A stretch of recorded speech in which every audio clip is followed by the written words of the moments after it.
Capítulo 2. Hallazgos de basura genética. El descubrimiento de la enorme cantidad de ADN basura que albergan nuestras células supuso una revolución que cambió para siempre nuestra concepción del genoma.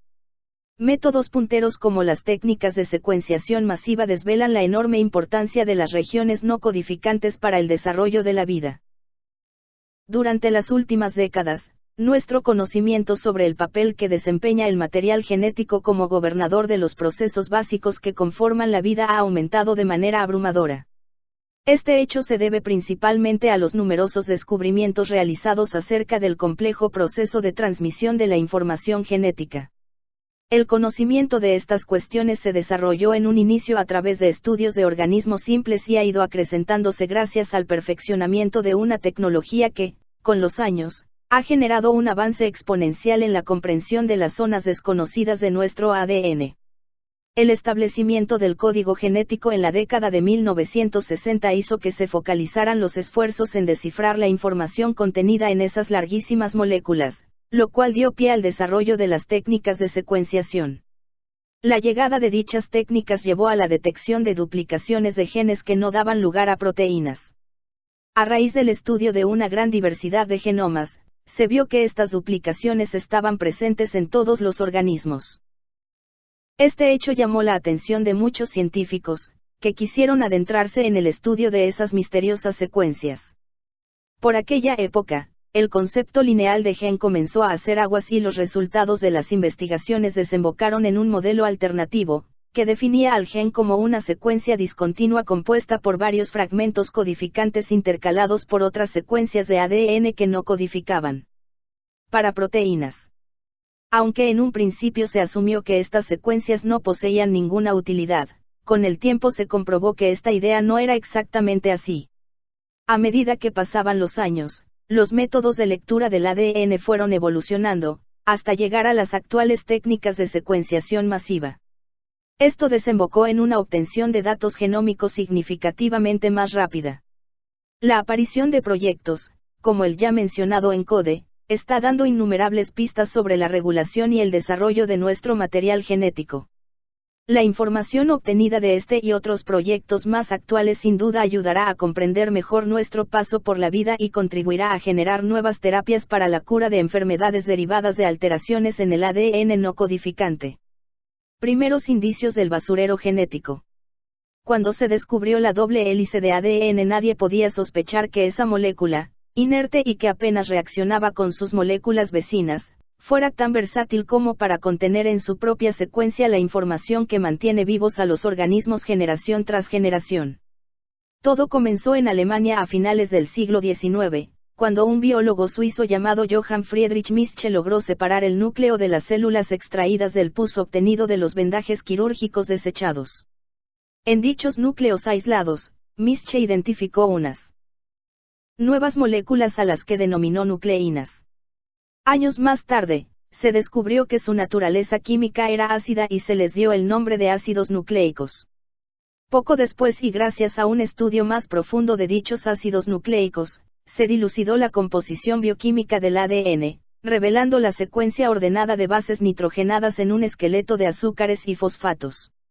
Los estudios fueron más allá de la mera observación de los distintos elementos de estas moléculas. En 1928 y continuando con un ritmo de descubrimientos vertiginoso, el británico Frederick Griffith descubrió lo que posteriormente se consideraría la base de la transmisión de los caracteres hereditarios mientras investigaba una bacteria que causaba neumonía.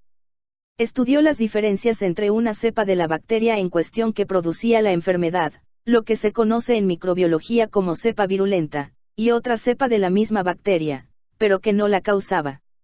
Las dos cepas se podían distinguir por el tipo de colonias que formaban al crecer en placas de Petri en el laboratorio. Una variedad crecía formando agregados de aspecto liso, mientras que la otra formaba agregados más bien rugosos.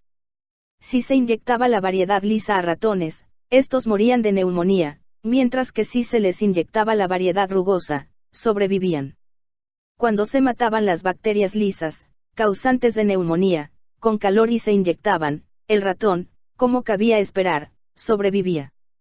Griffith decidió entonces mezclar bacterias rugoses vivas y lisas muertas e inyectarlas. Sorprendentemente, al unir la cepa virulenta muerta con la inocua viva, la mezcla era capaz de producir la enfermedad. En ese momento, Griffith se percató de que algún componente de las bacterias lisas muertas transformaba en virulentas a las otras bacterias que eran a priori inofensivas. Este experimento fue el primero que demostró la transferencia de genes entre dos seres vivos, y experimentos posteriores de otros investigadores demostraron que el factor transformante estaba efectivamente formado por ADN. Sin habérselo propuesto, había descubierto la manera en la que se transmitía la vida. El descubrimiento de la hélice de la vida. Pero el hallazgo que supuso un antes y un después en nuestra concepción de la vida llegó en la década de 1950 de la mano de los hoy célebres biólogos James Watson y Francis Crick. Ambos publicaron un artículo en la prestigiosa revista Nature, en el que revelaba el descubrimiento que habían realizado junto con la doctora Rosalind Franklin, pese a que esta última no aparecía como autora, sobre la formulación de los principios de almacenamiento y transmisión de la información hereditaria, la estructura de la doble hélice de ADN. La célebre fotografía 51 tomada por Franklin, ayudó a Watson y Crick a verificar la naturaleza helicoidal de dicha estructura. Este hito les valió a los dos autores masculinos el reconocimiento con el Premio Nobel de Medicina.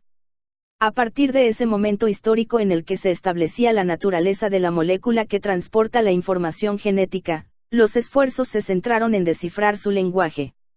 Hubo que esperar una década para que se comprendiera que las bases del ADN se leen en tripletes. El descifrado definitivo de todo el código en el que se asignó a cada posible triplete un aminoácido concreto se produjo poco después y supuso un logro de enorme calado para la genética, abriendo nuevos horizontes en medicina hasta entonces inimaginables. El método Sanger para leer el ADN. Una vez identificada la estructura del ADN y descifrado el código, comenzó a desarrollarse la tecnología para leer, letra a letra, la información contenida en el ADN. Fue en la década de 1970, cuando se demostró que era posible descifrar el código genético de ciertos virus y tan solo 10 años después, algunos investigadores comenzaron a trabajar en la lectura del código genético humano. Como hemos mencionado, uno de los pioneros en diseñar un método para desentrañar la secuencia de bases del ADN fue Frederick Sanger, quien obtuvo su segundo premio Nobel por este método de secuenciación. Sanger desarrolló un método manual basado en la utilización de la ADN polimerasa, la enzima encargada de duplicar el ADN en el interior del núcleo celular. Dicho sistema de secuenciación se basaba en realizar copias del ADN mediante la replicación de una de las cadenas del ADN hasta pararse en un punto concreto y analizar después la letra, la base nitrogenada, que se encontraba en ese punto, en el punto en que se detuvo la duplicación. La técnica de Sanger era precisa pero extremadamente lenta, por lo que se tardó 2 años en secuenciar el primer genoma completo. En el método de Sanger, la ADN polimerasa se añade al ADN que se desea secuenciar, para que comience a añadir nucleótidos a la cadena complementaria de dicho ADN hasta que se detenga la síntesis. La replicación del ADN con la ADN polimerasa se hace en 4 tubos en paralelo y en cada uno de ellos se añade solo uno de las 4 letras que la ADN polimerasa añadirá al ADN de la muestra, un tubo con A, otro con G, otro con C y otro con T. La detención es al azar y con ello se obtienen, en cada tubo, fragmentos de todos los tamaños posibles que terminan en un nucleótido específico. Posteriormente, estos fragmentos se pueden separar gracias a una técnica denominada electroforesis en gel de poliacrilamida. La electroforesis se basa en la aplicación de una diferencia de potencial eléctrico que permite que ciertas biomoléculas, en este caso ADN, migren a través de un entramado o gel. La migración o desplazamiento se realizará dependiendo de propiedades como la carga eléctrica o el tamaño de la biomolécula. En el caso del método Sanger, los fragmentos de ADN más pequeños migran más rápido a través del gel que los más grandes, y cada uno difiere en tamaño solo por un nucleótido. Con esta técnica se obtienen resultados divididos en 4 carriles, cada uno correspondiente a uno de los tubos y, por tanto, cada uno de los posibles fragmentos de ADN generados que aparecerán en ese carril acaba su secuencia con el nucleótido que estaba presente en dicho tubo, el único que se ha podido incorporar al ADN de la muestra. Viendo las bandas de cada carril, A, G, C, T, se puede leer la secuencia, tal y como muestra la figura 2. Sanger fue capaz, mediante el uso de esta técnica y de manera manual, de secuenciar por primera vez en la historia un genoma completo, el del virus bacteriófago PX174, con un tamaño de unos 5.000 nucleótidos. Con su trabajo, Sanger sentó las bases para el desarrollo posterior del proyecto Genoma Humano. Pseudogenes, secuencias clave en la evolución. A pesar del avance que supuso para la genética, el método Sanger era lento, tedioso y de un alto coste, lo que complicaba la secuenciación en organismos con genomas muy grandes. Antes de que se introdujeran estos métodos era frecuente la utilización de técnicas de hibridación, mediante las cuales aún no se secuenciaban genomas completos, pero sí se localizaban zonas concretas en un determinado ADN por afinidad. Las técnicas de hibridación se basan en encontrar regiones muy similares, denominadas, de elevada homología, entre dos moléculas de ácidos nucleicos. Esta técnica ha sido ampliamente utilizada en los laboratorios de genética para identificar fragmentos de ADN o ARN. La hibridación se refiere, en concreto, a un proceso de añadir al ADN celular, que es de doble cadena, o al conjunto de ARN de la célula, que es de cadena simple, una molécula con una determinada secuencia conocida de ADN o de ARN. En las condiciones adecuadas, se producirá la unión de dos cadenas complementarias de una hebra del ADN celular y una hebra del ADN añadido, del ARN celular y el ARN añadido o una de ADN con otra de ARN, para formar una nueva molécula de ácido nucleico de doble cadena. Las dos cadenas de la doble hélice están conectadas mediante uniones entre bases, donde una G se une específicamente con una C, mientras que una A solamente se puede unir con una T. No es necesario que la complementariedad sea del 100% para que exista hibridación, basta con una homología de un 70% para que las cadenas de ácidos nucleicos comiencen a unirse. Esto permite encontrar secuencias muy similares, pero no necesariamente iguales. Antes de que el método Sanger irrumpiera en los laboratorios, la hibridación permitía sintetizar pequeños fragmentos de ADN complementarios a secuencias de genes que se deseaban identificar, ADN diana, para así estimar su posición en los cromosomas.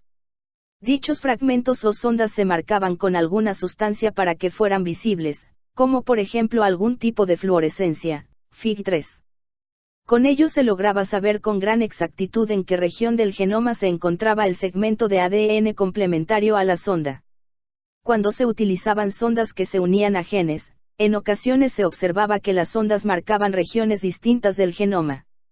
Dicho de otra manera, la sonda que teóricamente debía reconocer exclusivamente un gen concreto, reconocía otras regiones muy similares a los genes.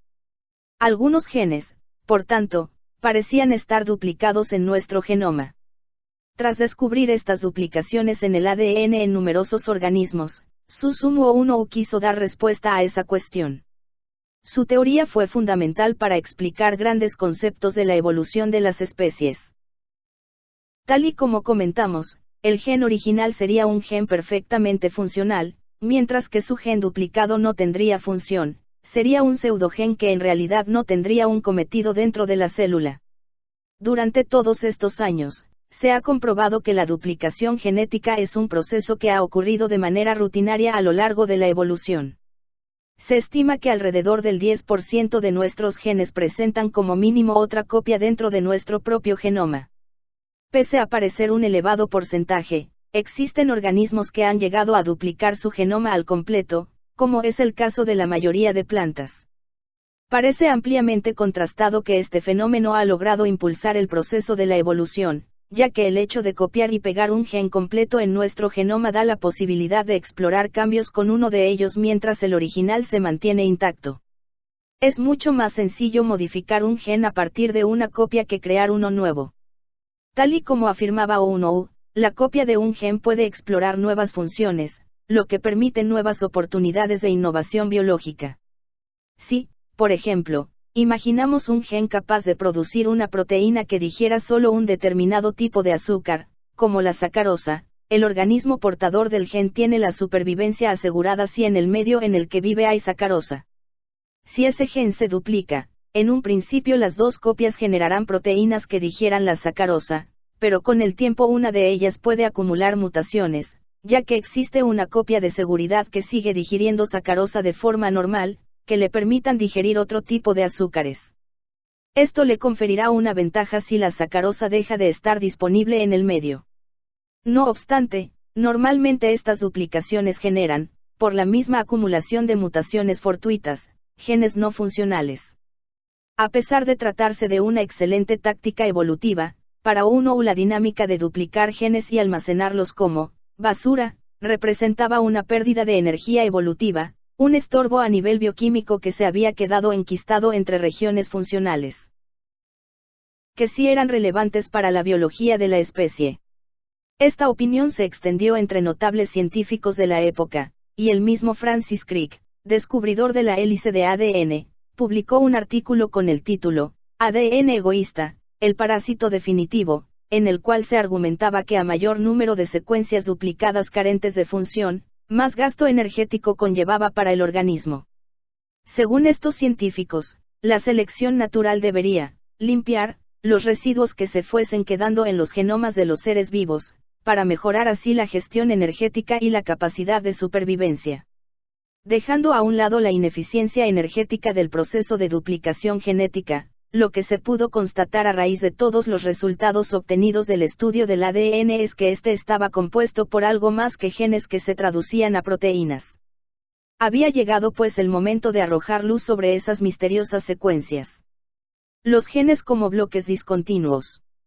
En un inicio, cuando la comunidad científica comenzó a ser consciente de la existencia del material genético y de los caracteres heredados allí contenidos, un gen se concebía como un segmento continuo dentro de las largas moléculas de ADN.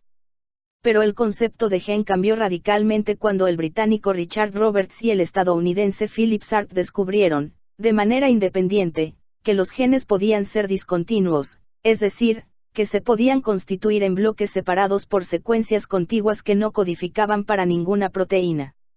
Los bloques codificantes, los que sí tenían la información para generar una proteína, debían unirse tras eliminar las secuencias que había entre ellos y que no eran codificantes para formar el ARN mensajero completo y funcional en el proceso de transcripción. Para su estudio, Roberts y Sharp utilizaron un adenovirus, que pertenece a la familia de los virus que causan el resfriado común. El adenovirus infecta las células de organismos superiores y su genoma tiene muchas propiedades similares a las de la célula del organismo que infecta. Al mismo tiempo, tiene una estructura simple con una larga molécula de ADN, por lo que es un modelo experimental muy valioso para el estudio de los genes y su función en los organismos superiores. El objetivo de la investigación de Roberts y Sharp era determinar en qué parte del genoma se encontraban los genes, es decir, hacer un mapa genético del ADN. Pero lejos de encontrar un mapa con claras localizaciones de genes completos, su descubrimiento fue mucho más allá. Cuando analizaron una de las moléculas de ARN mensajero del virus, observaron que se correspondía a 4 bloques no continuos en la molécula de ADN. 4 bloques separados por larguísimas secuencias de material genético cuya función se desconocía.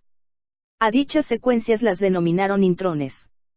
Para observar dicho hallazgo de cerca, Roberts y Sharp utilizaron la microscopía electrónica, la cual otorgó una imagen inédita del fenómeno. Al hibridar la molécula de ARN con la de ADN se vio que el ADN formaba lazos correspondientes a las secuencias de ADN que faltaban en el ARN. Se llegó a la conclusión de que la información codificante estaba organizada de forma discontinua en el genoma, una conclusión que contradecía la idea general de cómo se disponían los genes. Tal descubrimiento fue premiado con un Nobel para ambos científicos e indujo inmediatamente al estudio de otros organismos para investigar si esta organización en bloques se mantenía entre especies. Así, se llegó a la conclusión de que los genes se disponen en bloques de regiones codificantes llamadas exons, que pasan a ser parte del ARN mensajero y que por tanto la información de los exons sale del núcleo, y en el ADN, entre los exons, hay secuencias espaciadoras no codificantes que se quedan dentro del núcleo, los intrones. Esta distribución discontinua de exons e intrones se encuentra en la inmensa mayoría de los organismos y es de crucial importancia en los organismos superiores. A partir de aquel momento, la ciencia cambió por completo su manera de observar y analizar los genes, de entender el proceso de traducción a proteínas e incluso el proceso evolutivo. El hecho de que nuestros genes estuvieran, troceados, en bloques discontinuos en la cadena de ADN desembocó en un torrente de preguntas que buscaban responder a cuestiones como el proceso de unión y empalme de los diferentes bloques, y por tanto de eliminación de los intrones al generar el ARNM, para formar la secuencia de ARNM que corresponde a la secuencia completa con todos los exons codificantes del gen seguidos uno contiguo al otro y, finalmente, la proteína completa. Otro asunto que seguía en el aire era la función propia de los intrones, ya que no se encontraba sentido al hecho de que se hubieran conservado a lo largo de la evolución si no eran funcionales. A estas preguntas, se les unieron nuevas discusiones acerca de la estructura tridimensional de la molécula de ADN y del significado bioquímico de dicha conformación. El empaquetamiento del ADN. Cuando pensamos en el ADN como el libro de instrucciones para la vida, visualizamos un texto que debe ser interpretado, como un guión para hacer una receta o un protocolo de utilización de una máquina. Durante demasiados años este símil hizo que la ciencia obviara algo que hoy sabemos que es fundamental para la expresión y conecto funcionamiento de nuestro ADN, su empaquetamiento y su disposición tridimensional dentro del núcleo de la célula.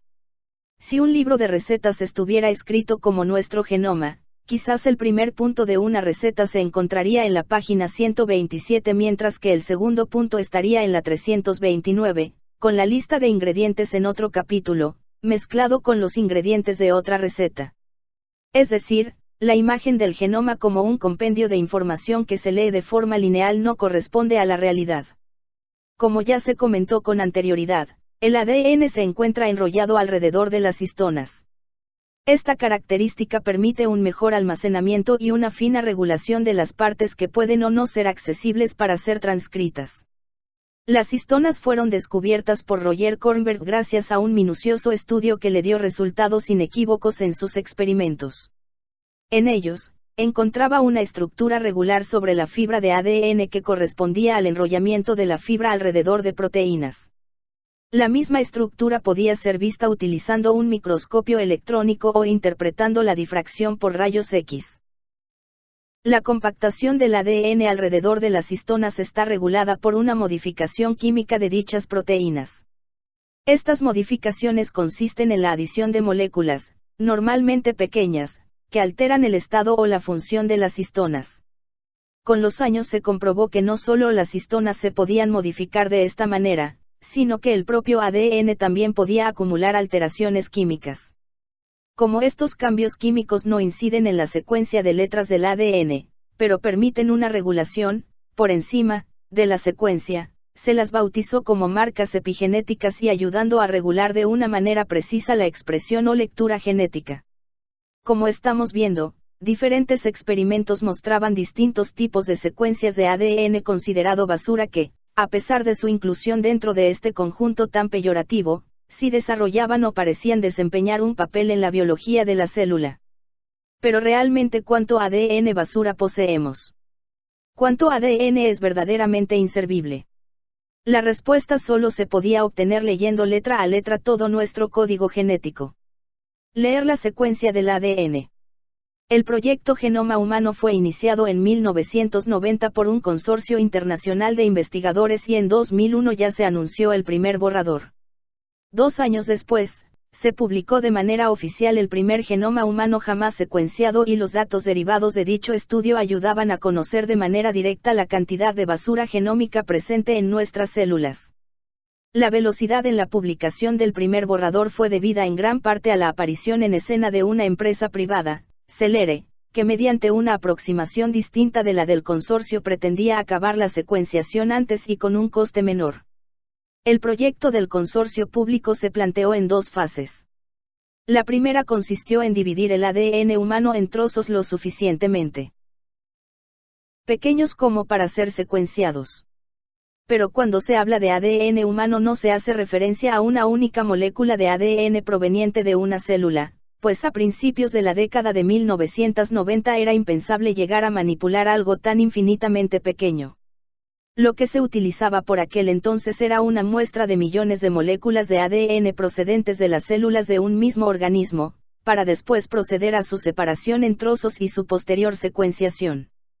Esto sería similar a arrancar todas las hojas presentes en 1.000.000 de copias de una enciclopedia, mezclarlas y ordenar posteriormente una a una para volver a recomponer una copia completa del libro.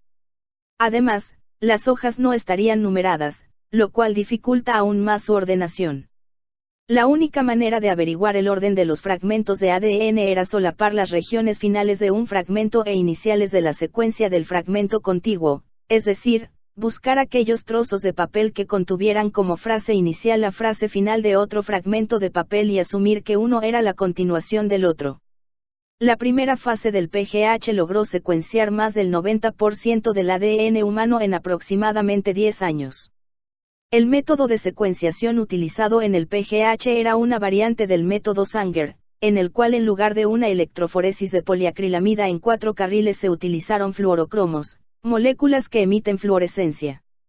Cada tipo de nucleótido, A, G, C, T, se conjugaba con un fluorocromo de distinto color, obteniéndose así lecturas de picos de fluorescencia que correspondían a la secuencia de los nucleótidos del ADN. La segunda fase del PGH se centró en completar los huecos que aún quedaban en nuestro genoma, secuencias altamente repetitivas que presentaban un ensamblado muy complejo. Sería como intentar unir el romance sonámbulo de Lorca a partir de miles de fragmentos. Muchos de ellos empezarían o acabarían con verde. Bastantes contendrían verde que te quiero verde. Ahora bien, ¿qué fragmento iría antes y cuál después? ¿Cuál de los versos repetidos sería el primero? ¿A qué estrofa pertenecería? ¿Qué versos le seguirían? De hecho, estrictamente hablando, en 2003 el genoma humano aún no se había secuenciado al completo tal y como se anunció. Es más, sigue sin estarlo totalmente en la actualidad, y no parece que vaya a estarlo a corto plazo. Las responsables de ello son las llamadas regiones altamente repetitivas, secuencias de nucleótidos puestos en fila, sin información aparente, que repiten como un mantra un puñado de bases en tándem, y lo hacen decenas, cientos o incluso miles de veces. En este sentido, el reto de la secuenciación del ADN se asemeja a la resolución de un puzzle. Si nos imaginamos el cuadro de las Meninas de Velázquez y lo dividimos mentalmente en fragmentos, en piezas del puzzle, veremos que el cuadro tiene áreas claramente diferenciadas con los diferentes personajes, pero sin embargo se oscurece al llegar al techo de la cámara. Si los fragmentos son lo suficientemente grandes, el puzzle se resuelve rápidamente, pero si los fragmentos son muy pequeños las zonas son muy repetitivas. Las piezas que tienen poca variación empiezan a plantear serios problemas puesto que un mismo fragmento podría encajar en diferentes lugares. Todo resultaría más sencillo si los techos del siglo XVI hubieran sido más barrocos, repletos de dibujos o patrones o, lo que es lo mismo, si en las regiones de ADN altamente repetido hubiera más variedad. Este hecho tiene tal relevancia que aún hoy día el genoma humano tiene huecos, zonas altamente repetidas que no han podido descifrarse. Una vez se obtuvo una versión bastante completa de la secuencia del ADN humano, la comunidad científica buscó en primer lugar genes que dieran significado a nuestro organismo.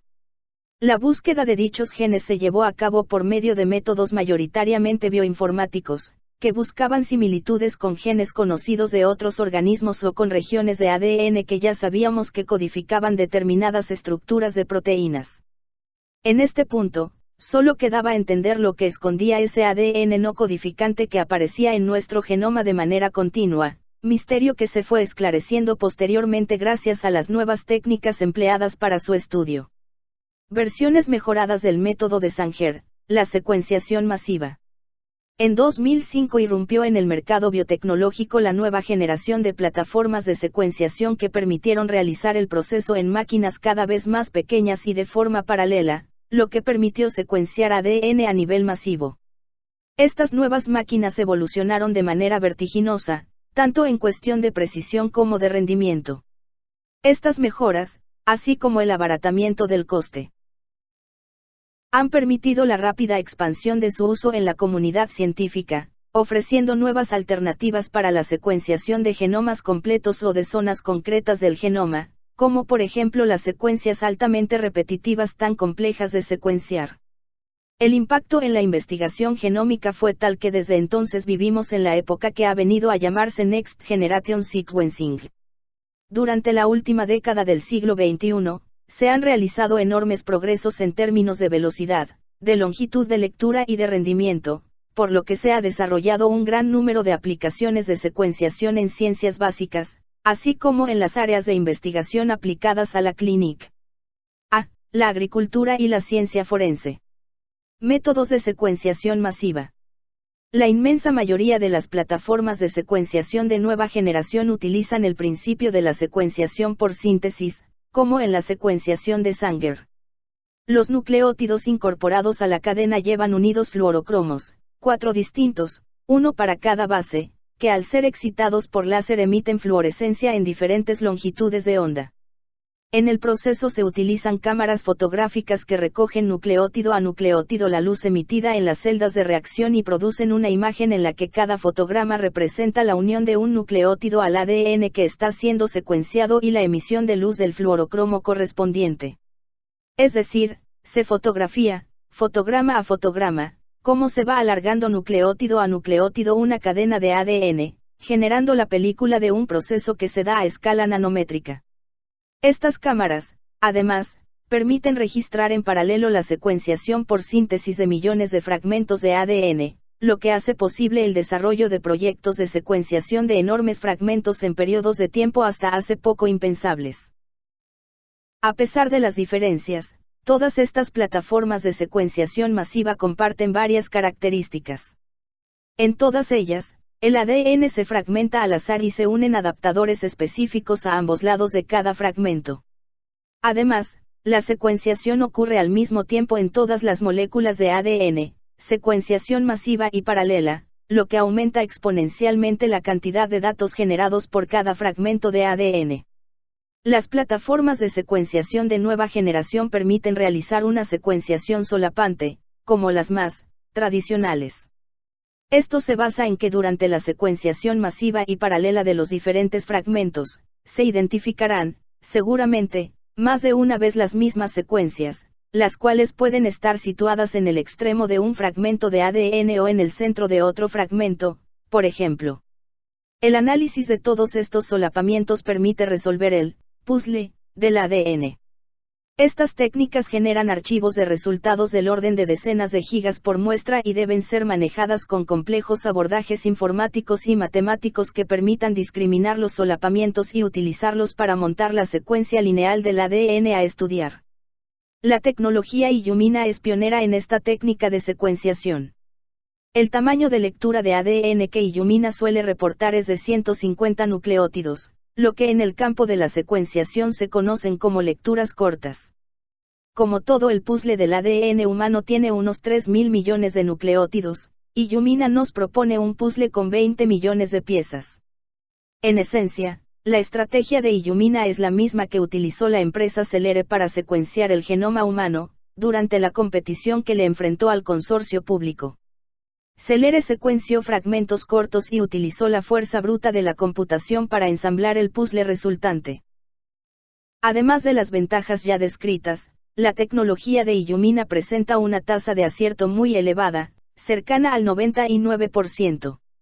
Es decir, las lecturas cortas reflejan con muchísima fidelidad el ADN del que provienen. Por contra, estas lecturas tan cortas generan una gran cantidad de regiones repetidas, lo que dificulta enormemente la resolución del rompecabezas. Las soluciones a este problema son intuitivas. Si la dificultad de resolver secuencias muy repetidas con lecturas cortas es que la misma lectura puede alinearse en diferentes lugares, se deberían realizar lecturas más largas, que tuvieran al menos la longitud de la secuencia repetida. Volviendo al caso de las meninas, se trataría de hacer una sola pieza de todo el techo de la cámara para que así no sea tan complicado hacer encajar las piezas. Ya existen tecnologías que usan lecturas largas, es decir, que fragmentan el ADN en un menor número de piezas pero de mayor extensión, lo que hace más difícil su manejo pero más fiable la secuenciación. Esta técnica introduce fragmentos mucho mayores de ADN en minicámaras de reacción y cada cámara lee un solo fragmento típicamente de 2.000 a 4.000 nucleótidos, con lo que el puzzle del ADN humano pasaría a tener solo 1 millón de piezas. Muchas regiones altamente repetidas están en este rango de longitud, con lo que se hace más fácil su resolución. Esta técnica de lectura de secuencias largas, pese a ser más costosa, ha contribuido en gran medida a la secuenciación de genomas de numerosos microorganismos. Consecuencias de la secuenciación masiva. Los avances que se han producido gracias a estas tecnologías son espectaculares. En el campo de la genética humana, han permitido trabajar con la secuenciación de decenas de miles de voluntarios y pacientes, para obtener así una base de datos lo más extensa posible de variaciones en nuestro genoma que pudiesen relacionarse con determinados síndromes o enfermedades. Sin ir más lejos, el proyecto 1000 Genomas, 1000GP, cuyo objetivo principal es catalogar la variación genética en la especie humana, ha logrado secuenciar el genoma de 2.504 individuos de 26 poblaciones humanas de todo el planeta, muy alejadas genéticamente entre sí, desde chinos inmigrantes afincados en Estados Unidos, hasta miembros de la tribu Luya en Kenia. En este mismo sentido, está en marcha el proyecto UK10K, cuyo objetivo es secuenciar el genoma de 10.000 personas británicas. De momento, este proyecto ya ha contribuido a la caracterización de variantes genéticas causantes de algunas patologías, como por ejemplo la osteoporosis. El proyecto 1000GP ha logrado generar un catálogo de 84,7 millones de variantes genéticas, lo que amplía en un 40% el número de variantes conocidas del genoma humano. ¿Qué se considera una variante en este proyecto? Toda aquella variación en la secuencia del ADN del genoma humano que se dé al menos en una de cada 50 personas. Se descubrió que cada persona participante en el estudio, todas ellas sanas y mayores de edad, era portadora de un gran número de este tipo de variantes en el ADN, tanto de una sola letra como de secuencias más largas. La mayoría de ellas no causan ningún efecto apreciable sobre la salud de sus portadores. Algunas son perjudiciales, por ejemplo, se identificaron unas 30 variantes relacionadas con enfermedades raras.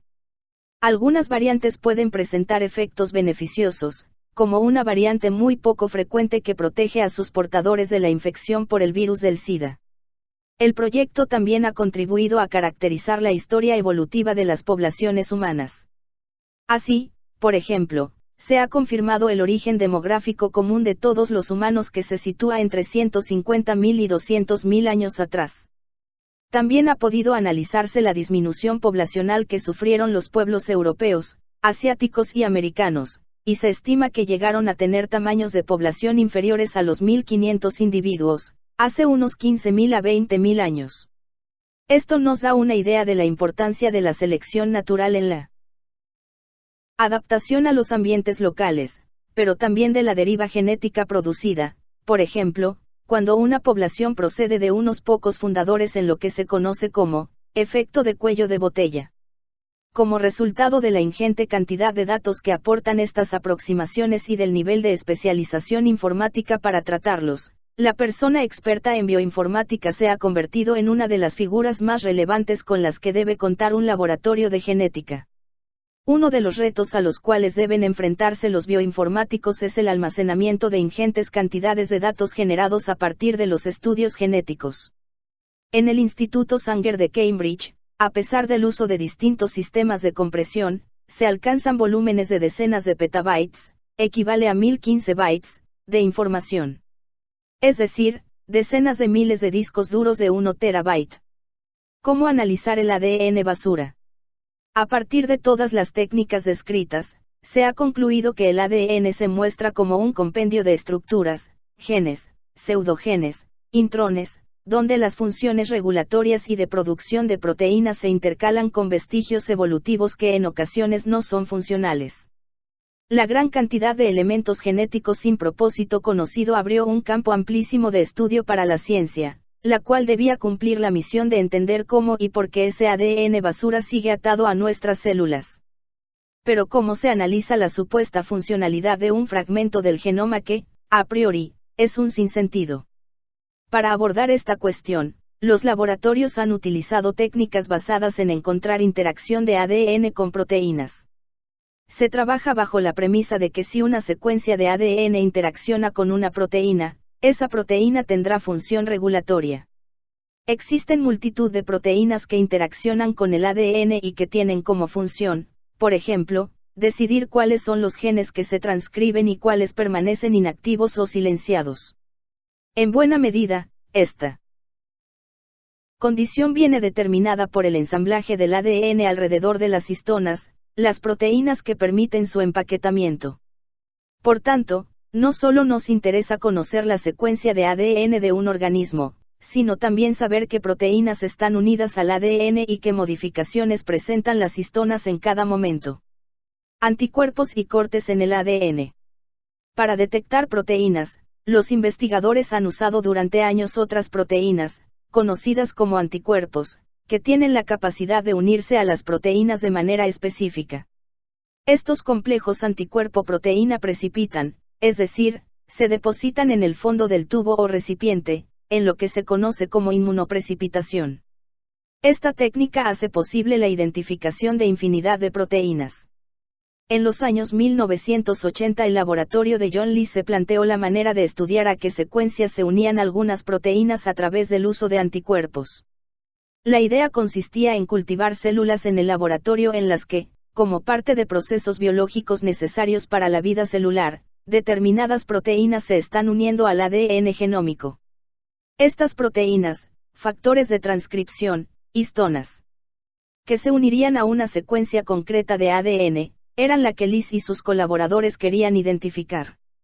Conseguida la extracción de las células del ADN con las proteínas unidas, estas se ponían en contacto con anticuerpos conocidos que reconocían a determinadas proteínas. De esta manera, obtenían anticuerpos unidos a proteínas que a su vez estaban unidas al ADN. Dicho ADN se fragmenta y se obtienen diferentes trozos, algunos de los cuales contendrán las proteínas y, por tanto, los anticuerpos. Pero ¿cómo recuperar a los anticuerpos? La clave estribó en fabricarlos unidos a compuestos químicos muy pesados que permitiera aislarlos más fácilmente por centrifugación o, más adelante, a compuestos metálicos que dieran la opción de seleccionarlos por magnetismo. Al ser capaces de aislar los anticuerpos, seleccionaban también específicamente las proteínas unidas al ADN y, por tanto, las secuencias a las que se unían dichas proteínas. Secuenciando el ADN obtenido, se descifra la secuencia a la que se une la proteína estudiada.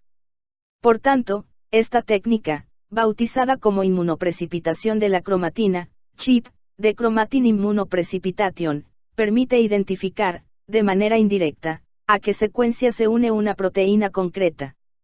Si vamos un paso más allá, y combinamos la técnica ChIP con técnicas de secuenciación de nueva generación, las posibilidades de análisis adquieren un nivel asombroso, ya que acoplando ambos métodos es posible secuenciar todos los fragmentos de ADN que en una célula se encuentran unidos a una determinada proteína. Esta combinación del ChIP con la secuenciación masiva se conoce como ChIP-seq. La tarea de llevar a cabo grandes cantidades de experimentos de ChIP-seq en diferentes laboratorios y para diferentes proteínas es una de las principales contribuciones del proyecto ENCODE. Gracias a estos experimentos, el avance en el número y el detalle del conocimiento de las interacciones ADN-proteína ha avanzado espectacularmente. Ahora se conocen multitud de nuevas proteínas implicadas en la expresión de genes y se han descrito dinámicas de interacción muy sofisticadas, que configuran una verdadera red compleja de relaciones entre genes y proteínas y que ayudan a comprender cómo se generan organismos tan complejos a partir de un número aparentemente pobre de genes. Un caso que requiere mención especial es el estudio de las modificaciones epigenéticas por medio de la técnica del ChIP-seq. Dado el alto grado de especificidad que tienen los anticuerpos, se pueden inmunoprecipitar histonas que presentan determinadas modificaciones epigenéticas, es decir, aquellas modificaciones químicas que alteraban la compactación del ADN. Las histonas y amplias regiones de ADN basura sufren modificaciones epigenéticas que afectan a la estructura de la cromatina, lo que no provoca cambios en la secuencia de ADN pero sí que puede alterar la expresión de los genes. De manera complementaria al ChIP-seq, existe otro conjunto de técnicas que detectan las regiones del ADN que están abiertas y que, por tanto, tienen altas probabilidades de ser funcionales. La forma más extendida de buscar estas regiones abiertas es utilizando una proteína que rompe los enlaces entre los nucleótidos del ADN, la desoxirribonucleasa o DNASA-I. El razonamiento es sencillo: si el ADN se encuentra abierto, la secuencia no está protegida por las histonas y es accesible a la DNASA, la cual la destruye. Secuenciando las zonas parcialmente destruidas, zonas abiertas, y las zonas protegidas, zonas cerradas, se obtiene una información muy valiosa sobre la posible función del fragmento de ADN. A esta técnica se la conoce como NASESEQ y también se ha utilizado en el proyecto ENCODE. Control de genes a distancia. Una de las sorpresas del proyecto ENCODE fue el hallazgo de la evidencia de que un gen es capaz de recibir instrucciones de una docena de factores, y de que muchos de ellos ejercen su función a distancia, pues las zonas de ADN con las que interactúan no están cerca de los genes cuya expresión controlan. Esto ayuda a comprender la relación que tienen algunas mutaciones genéticas con ciertas enfermedades, como por ejemplo el cáncer de mama. Este tipo de cáncer deriva de alteraciones en áreas del genoma donde en principio no hay genes implicados con tal enfermedad. En estos casos, no eran los propios genes los que resultaban mutados, sino las secuencias reguladoras presentes a miles de nucleótidos de estos genes. Esto se puede explicar recurriendo a la disposición tridimensional del ADN dentro del núcleo. Lejos de ser una maraña sin orden, existe una disposición de cada cromosoma muy específica que depende del tipo de célula, del lugar, del momento y del entorno fisiológico. Así, la disposición tridimensional determina qué gen queda próximo a qué secuencias reguladoras, con lo que se coordina, a un nuevo nivel, su expresión y su función. Secuencias reguladoras que, viendo el ADN estirado, parecerían estar muy lejos de los genes que regulan, gracias al plegamiento están en contacto directo con estos genes. En este contexto, se han desarrollado técnicas que buscan describir contactos entre regiones alejadas de la cromatina, los denominados long range contacts. Estas técnicas se basan en la premisa de que muchas proteínas que se unen a una región del ADN cumplen su función en regiones del ADN muy alejadas de su sitio de unión, en ocasiones incluso en cromosomas diferentes. Para capturar estas interacciones a larga distancia, se utilizan las técnicas de captura de la conformación de los cromosomas, CCC, desarrolladas hace poco más de una década. En la actualidad estas técnicas se acoplan a plataformas de secuenciación de última generación y, en sus diferentes evoluciones, se conocen como 4C, 5C y High-C. Usando la 4C, por ejemplo, investigadores estadounidenses han conseguido fabricar un modelo tridimensional del genoma de la levadura. Sin entrar demasiado en detalle, estas técnicas han confirmado que en el genoma existen multitud de interacciones a gran distancia y han adquirido una enorme relevancia en el contexto de la genética humana, pues pequeñas variaciones en la secuencia de ADN que une una de estas proteínas puede tener grandes efectos en genes situados en lugares muy lejanos a dicha secuencia. Curiosamente, muchos de estos elementos están localizados en el primer intrón de cada gen. Empaquetamiento del ADN.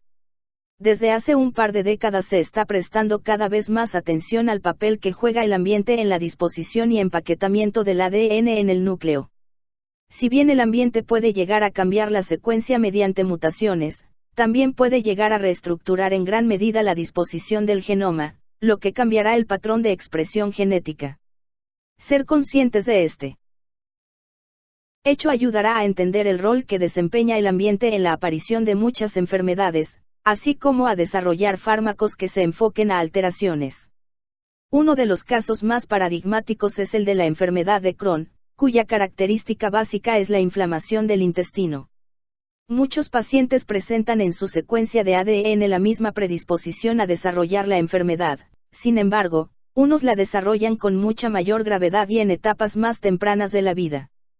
Esto es debido a que la enfermedad no está relacionada con mutaciones en un gen en particular, sino con la alteración de las interacciones entre un juego de secuencias reguladoras situadas lejos de diferentes genes asociados a la función de las células del sistema inmunológico. En este sentido, visualizar el núcleo celular y comprender cómo el ADN se dispone y se compacta en un tiempo y lugar determinado promete ser, sin duda, uno de los más importantes hallazgos de la medicina moderna.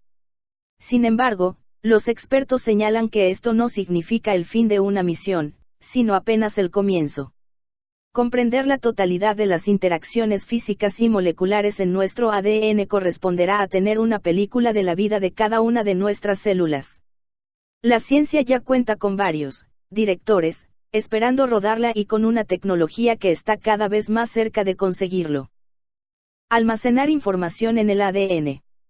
Si las células pudieran servir para almacenar información de manera fiable, las aplicaciones serían inimaginables. Los microorganismos podrían convertirse en vigilantes a nuestra disposición para hacer un seguimiento de la polución ambiental y las neuronas se podrían programar para grabar el desarrollo del cerebro en un animal vivo. En julio de 2017 un equipo de científicos del Medical School de Harvard logró almacenar una información bastante inusual en el material hereditario de la bacteria Escherichia coli. La secuencia codificada pertenecía a una de las primeras películas de la historia, grabada en 1878 por el fotógrafo e investigador británico Edward Muybridge. Los científicos insertaron 5 fotogramas de la película de Muybridge en el ADN de la bacteria y la información pasó de generación en generación. Una semana después, tras unas 500 generaciones de bacterias, se secuenció el genoma de las bacterias y se reconstruyó el código de píxeles, recuperándose así la información de la película, la cual pudo ser reproducida de nuevo. Este revolucionario método ofrece una perspectiva completamente novedosa para el almacenaje de información en organismos vivos, constatando que es posible transportar y copiar información en ellos como hacemos, por ejemplo, en una memoria USB.